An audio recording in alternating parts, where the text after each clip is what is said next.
ব্যারাকপুর কল্যাণী এক্সপ্রেসওয়েতে পানপুর এলাকায় পিকআপ ভ্যানের চাকা ফেটে উল্টে গেল পিকআপ ভ্যান। আহত গাড়িতে থাকা ৩জন ব্যক্তি। পুলিশ উদ্ধার করে ওই ৩জনকে ব্যারাকপুর বিএন বোস মহকুমা হাসপাতালে নিয়ে আসে। আহত ৩জনের মধ্যে একজনকে প্রাথমিক চিকিৎসার পর ছেড়ে দেওয়া হলো। বাকি দুজনের অবস্থা আশঙ্কাজনক বলে জানানো হয়েছে হাসপাতাল কর্তৃপক্ষ থেকে। তবে সংবাদ মাধ্যমের মুখোমুখি হয়ে আহত এক যুবক জানান, চাকা বাস্ট করেছিল আর গাড়ির বাঁ দিক থেকে ডান দিক থেকে বাঁ দিক গিয়ে পাল্টে দিয়েছে। কি গাড়ি?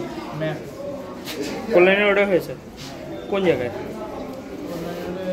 পানপুর টানপুর ছাড়িয়েছে অনেকটা। কতজন ছিল তোমরা? আর উপরে আমরা দুজন ছিলাম, এর ভেতরে ভেতরে এক দুজন ছিল। সবাই আহত? এই তো ৩জন দেখছে আর জানি না।